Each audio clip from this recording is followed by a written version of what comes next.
A beer.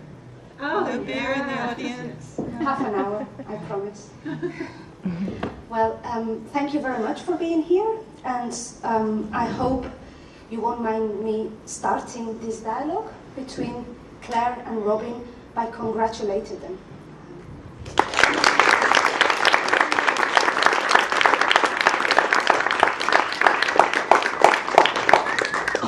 I was passing through the audience and I was hearing people's reactions, and it was really interesting because some of them didn't have an idea whose work it was and how it was organized.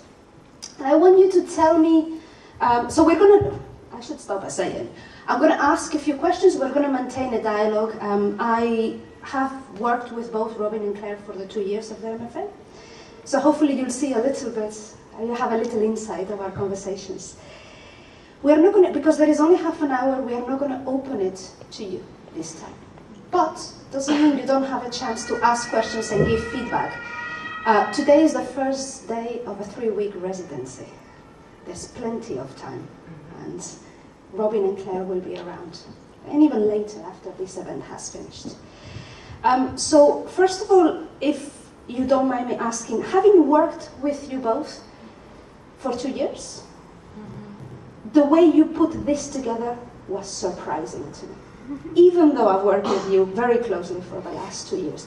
So I would like you to tell us a little bit how this particular work came about. There is many common themes around improvisation, playfulness, about lights, about space, architecture, flatness, so much I could say. What's that? You got it. Well, when the idea to do presentations in small groups or pairing up in a dialogue format first came about a year ago, Claire and I immediately looked at each other and said, let's do it. We had been in a crit group together our first year, done a number of workshops, and although we come from very different backgrounds, we found that we were dealing with a lot of the same issues of where and how identity was formed. And so last September, we just started emailing back and forth and looking at each other's work again closer from the first year, but also from what we were doing and posting to our blogs throughout the year. The first time we actually sort of worked together was our first winter residency. I asked Claire to be a part of my presentation. So The smashing mirror. the smashing mirror. Okay. But you didn't get to smash the mirror, No. but you were looking at some work I'd done. So how this particular form came about really evolved out of conversations. Robyn and I were Skyping. Basically, she said that she wanted to have these particular pieces, which are 3 different paintings that she's broken up, obviously. And then, how did the mirror come in? We'd both been working. Yeah, especially Robyn had been very specifically working with mirrors during the first year. So we brought that idea of the mirror in. I've been working on the idea of the self as medium. So the body, the voice, the psyche, and the self in response to materials, self as a raw material in response to other raw materials. So in this particular piece, I've taken Robyn's work as my raw materials to be in response with. So my role was very much one of responder. Obviously, I had input in the the setting up, the ideas of what physical objects would be in the space to respond to, but I had no idea, no plans of how exactly I would respond to them. That was all just completely done, just here and now, improvising spontaneously off of them. And then the sound installation came in just because I've been working so much with voice as a raw material, just finding what the voice does. So not really singing, not really speaking, but just what does the voice do. So I wanted to bring that into the arena in a sound installation also. I'll pass it back to you. Zaki, you want to say anything else? Go ahead. It's your turn. Specifically to working with Claire, for me what was interesting is as I developed or reflected on my painting practice, particularly in the first year, I realized how much painting for me within the studio was a performative act. And I wanted to start looking at ways how to take that outside of the studio. And the piece with the panels, it's 3 paintings that are a segment of a larger painting called Sonata, which had its origins at Winter Residency in New York as part of Space Bodies. It started as a drawing, 3 drawings. And some of you were probably there and might remember it at that stage. And then taking it back into the studio and working with it through the 3 paintings, through the fragmentation, and bringing it together where it now can be configured by others that aren't the artists in a way that will become a performative act each time it is encountered. I'm really interested in this performative act of both of you.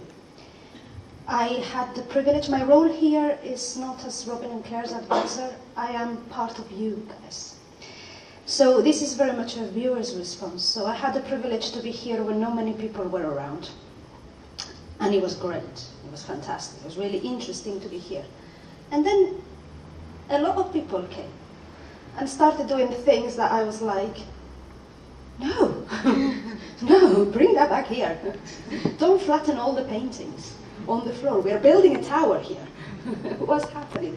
So it was really interesting to me to give agency to the viewer and what happens to the work when that happens.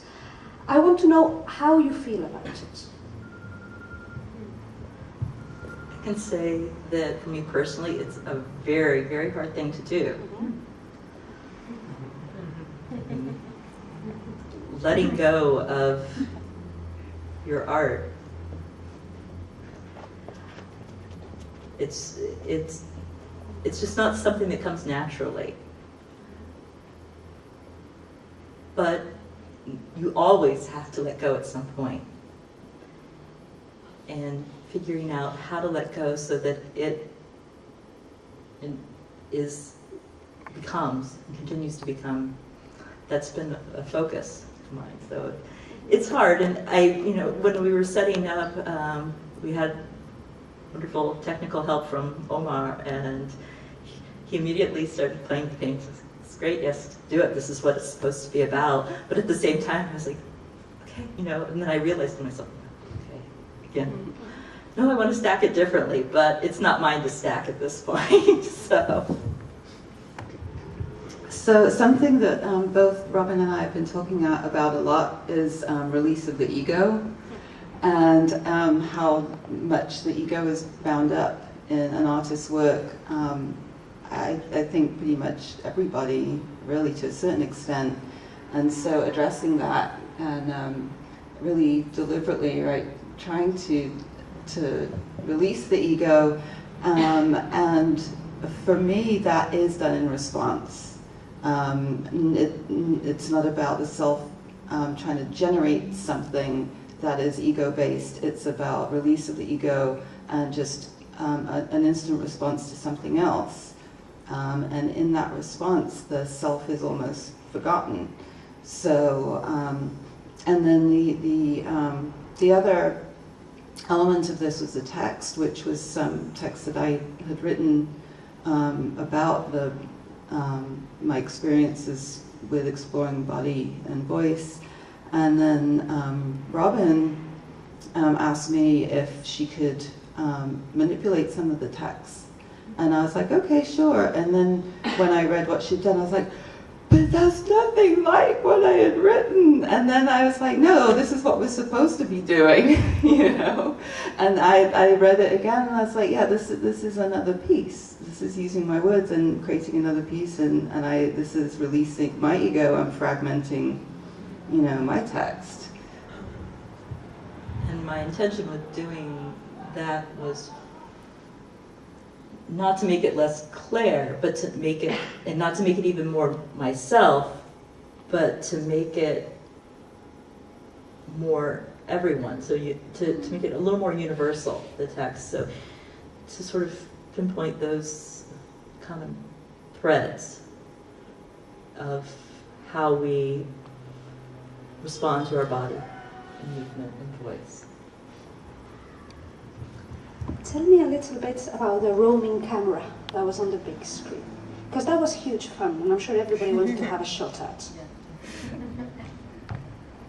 I don't know, whose idea was that? Was that your idea? Was it my idea? Really? Yes. I forgot. We released our egos so much we can't even remember whose idea was whose. But is that why you passed the mic to me? Yes. Well, I didn't remember that it was my idea, so I didn't. I don't have that much to say about it.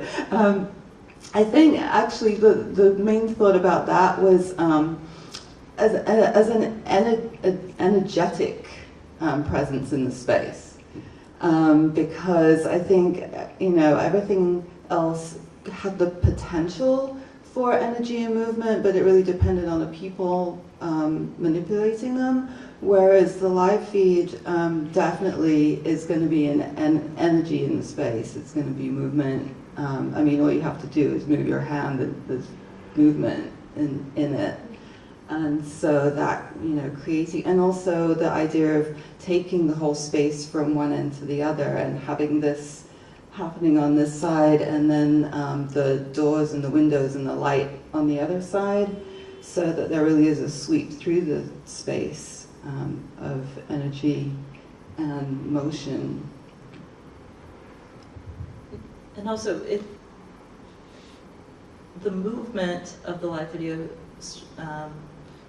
feed, it really fragmented the space more. So it swept through it, but it also made it more limitless. You weren't quite sure what was up, what was down. Everything's moving around. You know it's a big space, but you couldn't define it anymore. Oh, and also it's a way of showing detail. You know, presenting it to everybody that, oh, you know, somebody arranged this over here. Let's look at this. So it's also a way of presenting details that come up in the space as the piece progresses. Thank you. I hope you don't mind that I'm going to have a tearful couple of minutes. Aww. Yes. Because this is your last residency of a 2-year program. And I want to ask you, it's evident in what you presented tonight, but I want to ask you how dialogue, in a wider way within trans art, has made an impact in your work. I want you to think back in these 2 years, and specifically the action of dialogue with your fellow students. I know it's a tough one. Well, for me, being a painter, locked away in the studio for many years, despite crit groups and, you know, informal feedback and exhibitions, it's still a very isolating experience. And with TransArt, the conversations that were begun at the very first residency, and then what the bonds that formed within our first year crit group, I think that was really a key part for me to help me start thinking beyond the space of the studio where I spend pretty much all my time.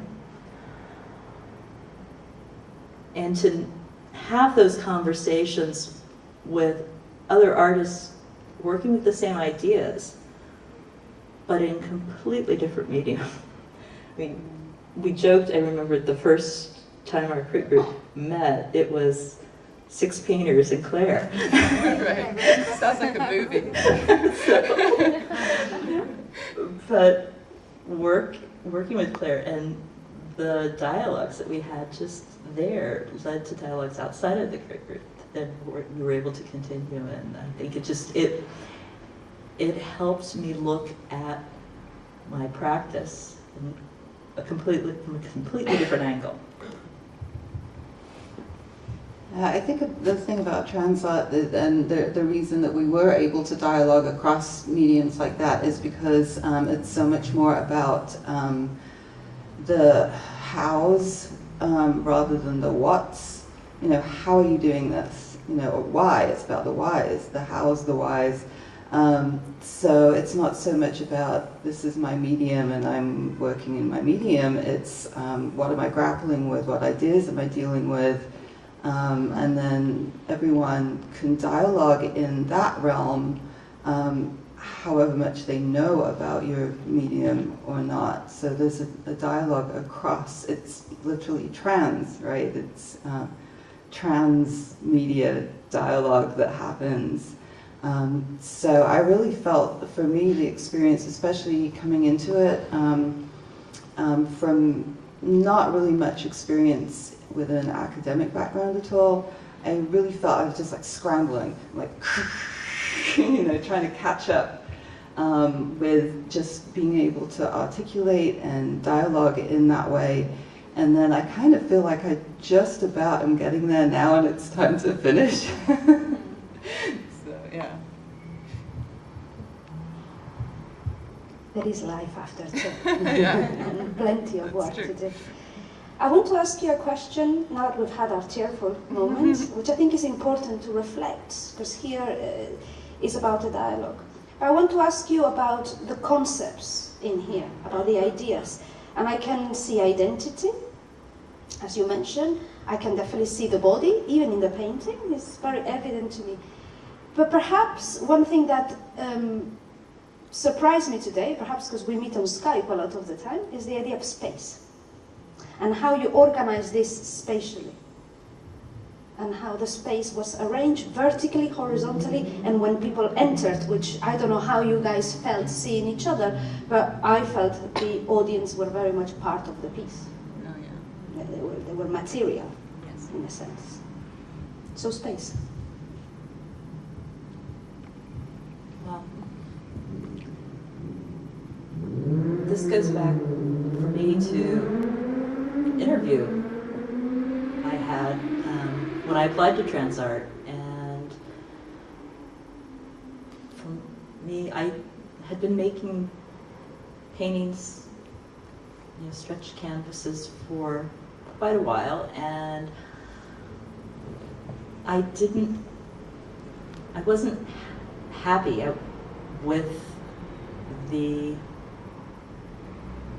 limits that the edge of the canvas were placing on me. And I said, I want to do this because I want to make paintings that aren't bound by those 4 stretcher bars by the edge. And so a lot of what I've looked at the past 2 years has been a space that is not defined. At times it could be a psychological space. It could be what might be true space, but then if it's reflected in the mirror, how is that? It's not real anymore. Where are the limits and edges? And what's beyond those? So when we had looked at, we said we really want to work in this space because it's large and the doors, it was, again, with the video feed, how to express that undefined sense of space that we really do live in and that our identity is formed in. Yeah, I think that we just kind of really trusted each other as far as the arrangement of space, didn't we? There wasn't even much dialogue between us previous to this about exactly how we're going to set up the space. There were no diagrams drawn or anything like that at all. It would just, we arrived with the stuff, and I think we just trusted each other. And we both just started setting stuff up, and wherever it landed up is where it landed up. And I just think that we both kind of just had a sense, unspoken sense about how that would work. And I think when I think of Claire's practice, and you work with space in a completely different way than the type of space that I work with. But I was seeking ways to bring more of the way you work with space into my own practice. So actually looking at that and hearing you talk about that and witnessing that, it made me think of, well, okay, how would I do this? But do this within the language that I'm speaking. Actually, yeah, but just addressing that, because usually if I'm doing an installation in a space, I'm one of those people that I really, a lot of time a proposal will say, we want you to send a diagram with your dimensions and your blah, blah, blah, blah, blah. It's like, I really can't do that because I'll go into a space and it's more of an organic response to the space. So I'll just haul in all my stuff I'm going to work with, and then I'll be like, okay, I kind of almost just ask the space where it wants the stuff. So I'm kind of, okay, so it seems like it needs a slash across there, and then something rolling here, and then another object over there, and then, so it kind of, it asks for something. And that's where our practice overlaps. And that when I work with pictorial space, it's also responding to the marked, the spaces that exist on the surface, and then listening to that. So it's a very similar approach that we both have to working with space. I am very mindful that today is the first day of the residency and there are a few first years here. So I'm going to ask you, TV interviewer question. Because I think there needs to be one of those in any dialogue. Who are your influences? I know. I really hate that question. That's something that, it is asked, and I was asked that, especially when I first came here. And, it's like, I had to kind of work backwards with that one because a lot of my work has been done in a complete bubble, and it's hard for me to identify who the influences are. And so it's not that there weren't influences, it's just that they're not necessarily conscious and identifiable. So, it's kind of I've been working backwards, and then it's kind of like looking for a needle in a haystack. You're like, well, I need to find somebody that kind of embodies this idea, and then you go and you start searching around, and you're like, oh, okay, then there's somebody that kind of, that I grasp. And so as I was writing my research paper, both in the first and the second year, one of the people that I ended up mentioning in both papers is Anne Bogart and her work in theatre with the viewpoints method. because as I was reading that, I was like, yeah, that. Yeah. Oh, yeah, that. She does that too. Yeah. You know, it's like I'm finding this person that identifies, breaks things down into the kind of architecture of movement and qualities of movement and defines them in a kind of similar way that I do. So it's like happy to find her. A lot of what Claire said, over the course of time, I mean, who I'm looking at and influences change, but I will pull up as the example an artist that was part of my first year paper as well as my thesis, and that was Marcel Duchamp. And specifically how he put into question the identity of what something is. What is painting? It's not painting. Who am I? I'm not who I am. I'm Terry Gross. So for me, it's really been looking closely at Duchamp and who looked at Duchamp as well then, and trying to find my own approach to asking these questions. Honey told me that we have 5 minutes. I just have one more question, and I need to ask this one. I wanted to leave it till the end, because you set this dialogue in this way. And I'm just here, you know, doing what I need to do for you. But this dialogue is really interesting, because usually it'll be like, I'll open it to the floor now, any questions? But I want to give you the opportunity to tell the audience whatever you want. Now, this doesn't happen very often, so I wanted to make sure you had the opportunity to do so, since you set it up. Should we both just talk at once?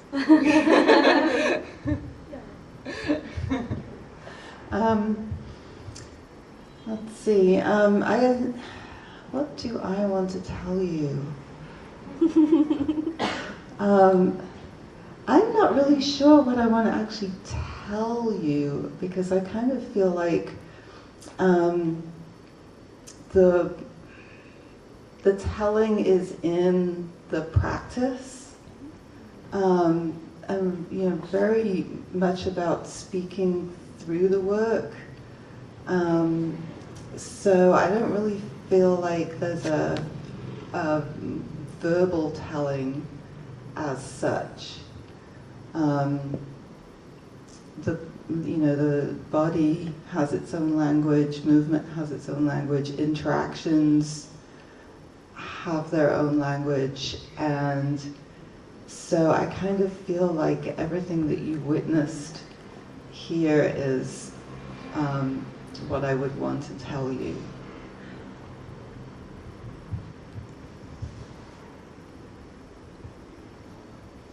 I would like to go back to the how and the whys. Okay.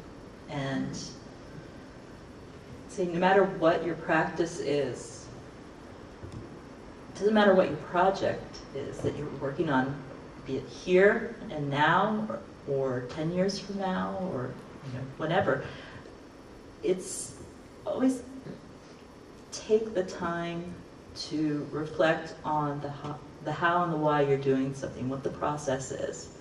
Because that's really what it's about. That's what will drive the project. And have the conversations with others who might not be doing the same thing, but be thinking about similar things, because it will help you think about what you're doing, the hows and the whys, just from a different viewpoint. Fantastic reflections. Thank you very much. Thank you.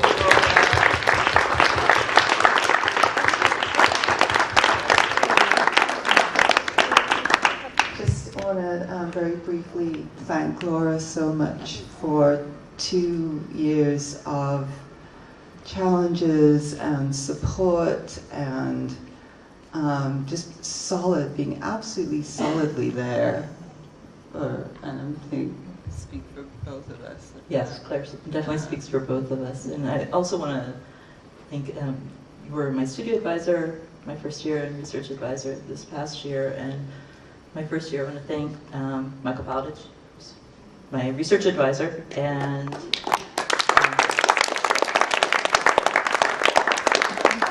Andrew Crooks, who was my studio advisor this year.